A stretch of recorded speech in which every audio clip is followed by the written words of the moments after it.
Hey guys, welcome back to Chill Vibes Only. Today we are going to be talking about sexting and why I believe you should sext and why I think you should sext before you actually have physical sex. This is a topic I am super passionate about. If you are one of my close friends, you know I talk about sexting all the time, and if you have started to see someone or you're talking to someone, I always say that you should throw in a sext and try out sexting with them, because I think it is such a cool and powerful tool to help enhance your sexual experiences with yourself and with that person.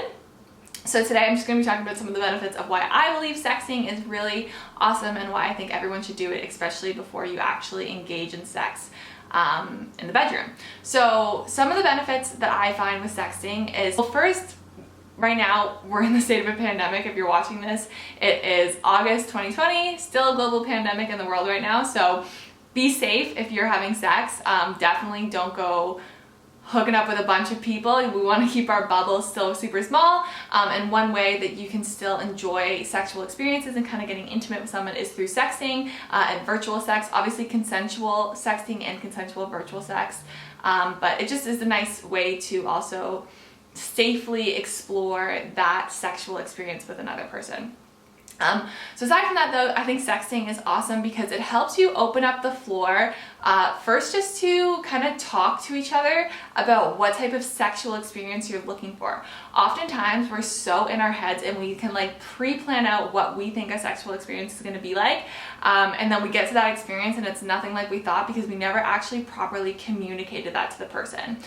So sexting is a really fun and playful way where you can communicate what you want and like what your fantasies are and how you envision your sexual experience with that person before actually doing it, so they kind of know what you're looking for and you also kind of know what they're looking for. Sexting, I find, it just allows you to kind of talk about a specific like experience. So say if you went on a date with someone and they're dropping you off and you kiss them goodbye or whatever, and you go home and you go to bed or whatever. One thing I would recommend doing is if you are talking to that person the next day and they say like, well, I loved like seeing you last night, I had like a really great time, and you'd be like, yeah, like I really like that kiss, good night. If we continued the night on, what do you think would have happened next? Or like, I loved when you were kissing me and you kind of like touched my arm or like put your hand up my back, that felt really good. Like I would love to have kept like kissing you and then made my way down your neck, and then like kind of just streamlining into what would actually happen if you guys had extended your evening into the bedroom.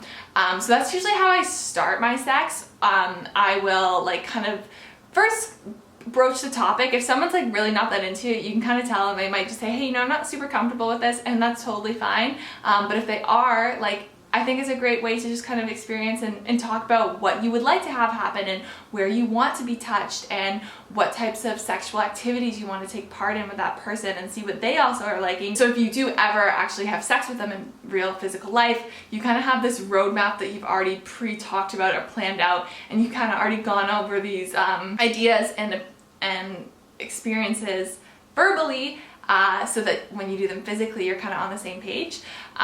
So a big example of this is like, I really find it like sexy if you like kind of like put me up against the wall or just like little things like that. You can kind of plant the seeds for what you're looking for in the bedroom, and so that person knows what you're into. That's like the main reason why I think sexting is awesome, because it just allows you to explore those things before you actually explore them. And then also it kind of helps keep the fire alive. So after you have a sexual experience, it's not likely that you're going to see that person all the time right after. And if you're going to be masturbating and having solo sex, you may as well have some good things to put in your spank bank. So a way that you can sex someone after you've already had a sexual experience with them to kind of keep that fire and like light alive is you can send them a message being like, hey, last night I loved it when you did X, or like it made me really turned on when you did this. And then you can kind of start that conversation and like, and they have the opportunity to say like, oh yeah, it was so hot when you did that, and I'd love for you to do this next time. And you can kind of breach the topic and kind of go down a little sexual experience with them that way. There are all different sorts of types of sex that you can send. My favorite way to sext is actually through Instagram DMs, because you can send like little videos and pictures as well that disappear. Obviously if you're sexting someone, don't send anything to anyone that you don't trust. I would refrain from showing your face in any of them. I never send my face in any kind of sexual photos or videos that I'm sending. Just be safe in that sense. Like obviously you want to do it with someone you trust, but you want to just protect yourself as well. It's not necessary to like show your face all the time. I mean, if you're comfortable with that, totally do it. But for me, I just don't show my face. But yeah, Instagram is my favorite way to sext just because you can send those videos and you can send little photos and then also talk along. And like the videos will actually replay as well. So it's not like it just kind of disappears. Like you can kind of see it for a bit and like get turned on and then send your own video. And I just think it's a really great app for it. Also, text is always a great way to sext. And if you're comfortable with it, phone sex, also pretty good. I wouldn't recommend phone sex though before you sext for the first time, just because you might not know what you want to say right away, and it's a little bit easier just to give yourself some time to think about it. There's lots of cool tools online where you can like sexting tools, you can practice sexting or get ideas. I have like honestly a note in my phone with some of my favorite like sex to send, and if I ever feel stuck or like I don't know what to say next, I kind of just take a quick peek, and then I'll send something from that note, or I'll just adjust it or tweak it to the situation.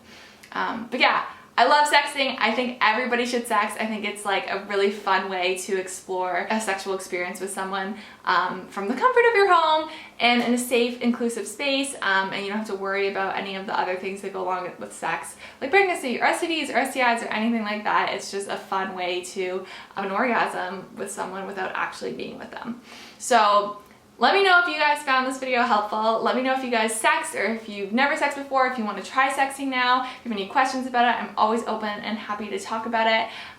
It's one of like my favorite things to talk about recently. So I'm super, super open. Send me an email, leave a comment down below. But yeah, thank you guys so much for watching today's video. If you liked it, please give it a big thumbs up and subscribe because it really helps this channel. And I will see you guys all soon.